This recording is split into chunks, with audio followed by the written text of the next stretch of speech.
के channel adventure academy पर। आज है 13 जून, दिन शनिवार। तो देखते हैं 13 जून से कौन कौन से इंपॉर्टेंट क्वेश्चंस हमारे लिए बनते हैं। तो पहला प्रश्न हमारे सामने है, विश्व बाल श्रम निषेध दिवस 12 जून को मनाया गया।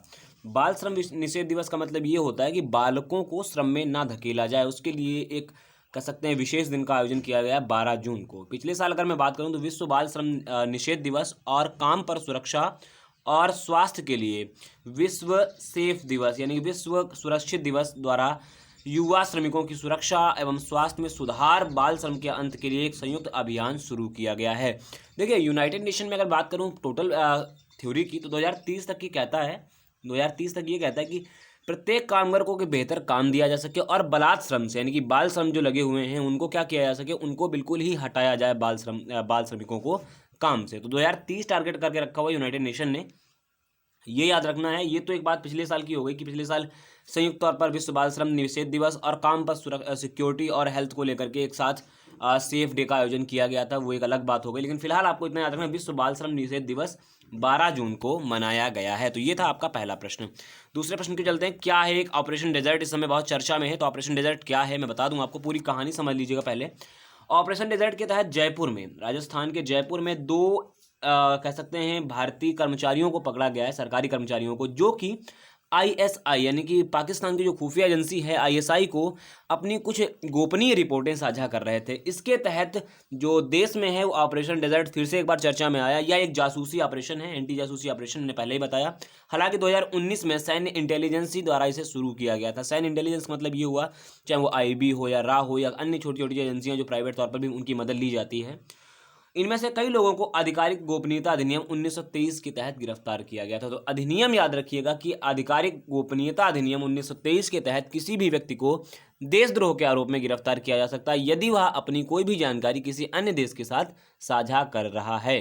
तो ये बात आपको जरूर याद रखनी है यहाँ से कि ऑपरेशन डेजर्ट बेसिकली अभी वर्तमान में चर्चा में क्यों रहा, तो जयपुर से चर्चा में रहा, क्योंकि जयपुर में दो कर्मचारी अभी हाल ही में सूचना का आदान प्रदान करते हुए पकड़े गए हैं। ठीक है, चलिए आगे देखते हैं।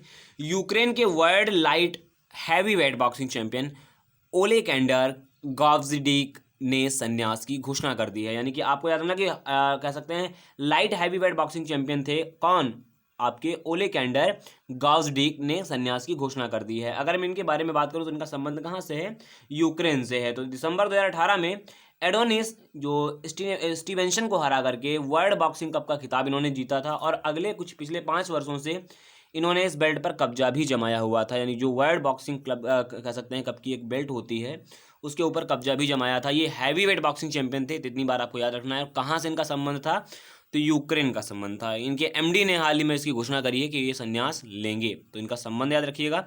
आपके लिए एक प्रश्न भी यहाँ से निकलेगा कि यूक्रेन की कैपिटल क्या है, तो ये आप बताइएगा। और यूक्रेन जाना क्यों जाता है, यूक्रेन में कुछ ऐसी चीज़ें हैं जो बहुत ज़्यादा प्रचुर मात्रा में सबसे ज़्यादा दुनिया में पाई जाती है, तो वो भी मुझे आप बताने का प्रयास करिएगा। ठीक है, चलिए अगला प्रश्न है। बांग्लादेश सरकार ने ये सोहोजोदा नाम की एक पहल को प्रारंभ किया है। तो क्या है ये सोहोजोदा?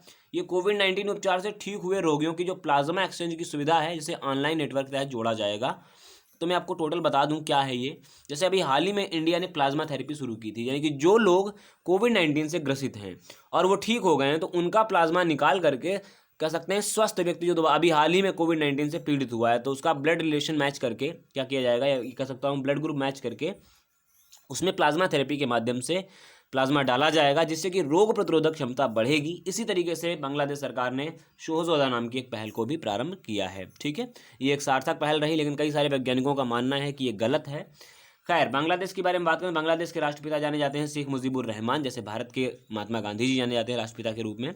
और शेख मुजीबुर रहमान को कह सकते हैं पहले मेन रूप से उन्हीं का ही भूमिका थी बांग्लादेश के रूप में, तो ये भी याद रखना। और उन्हीं की पुत्री वर्तमान में शेख हसीना जी कौन है, प्रधानमंत्री यहाँ की। ठीक है, बांग्लादेश की राजधानी है ढाका, मुद्रा है यहाँ की टका, याद रखिएगा।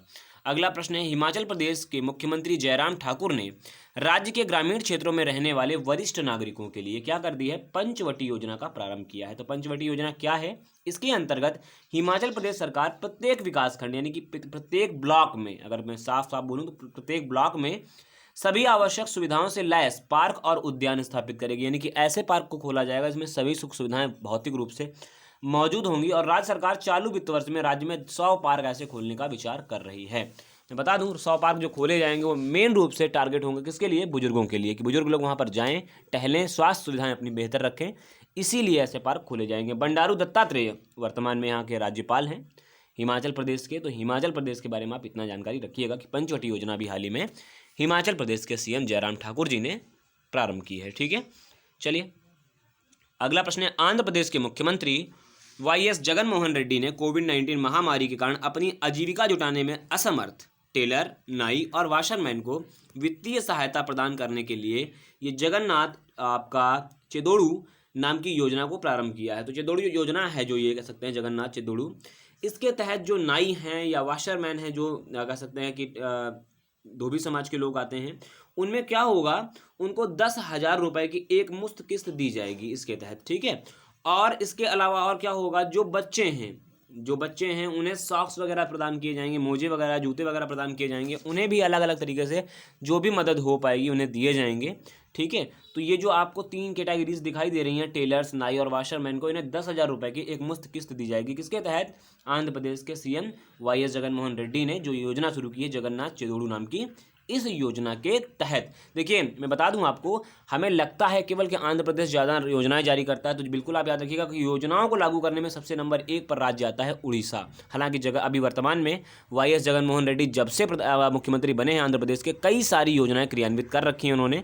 तो आई होप आप उन्हें योजनाओं को एक नज़र में जरूर देख लीजिएगा कि कौन कौन सी योजनाएं आंध्र प्रदेश द्वारा शुरू की जा रही हैं। ठीक है, चलिए अगला क्वेश्चन है, भारतीय संगीतकार और ऑस्ट्रेलिया की कलाकृति संगीत संगठन की संस्थापक शोभा शेखर, नाम याद रखिएगा, शोभा शेखर को medal of the order of Australia से सम्मानित किया गया है। ये कैसा सम्मान है, तो ये ऑस्ट्रेलिया में समुदाय या वैश्विक अथवा घरेलू स्तर पर उत्कृष्ट योगदान देने के लिए व्यक्तियों को प्रदान किया गया है। तो इसलिए दिया गया क्योंकि उन्होंने कुछ उत्कृष्ट अपना योगदान दिया है ऑस्ट्रेलिया के लिए। उसके अलावा देखिए आप एक चीज़ देख ही रहे हैं कि ऑस्ट्रेलिया में इन्होंने कलाकृति संगीत संगठन की स्थापना की, तो कहीं ना कहीं ऑस्ट्रेलिया के संगीत क्षेत्र में इनका विशेष काम भी रहा होगा। तो भारत से इनका संबंध है, तो इतना आपको याद रखना है कि इनका नाम है शोभा शेखर। तो ये थे आज के टोटल 7 क्वेश्चन। मैंने क्वेश्चन कम ही रखे क्योंकि कल आपका जो रिस्पांस रहा वो अच्छा नहीं रहा, टोटल व्यू के मामले में बहुत ही डाउन रहा। खैर कोई बात नहीं, वो तो अलग बात हो गई, समय जब निकले तब आप देखिएगा।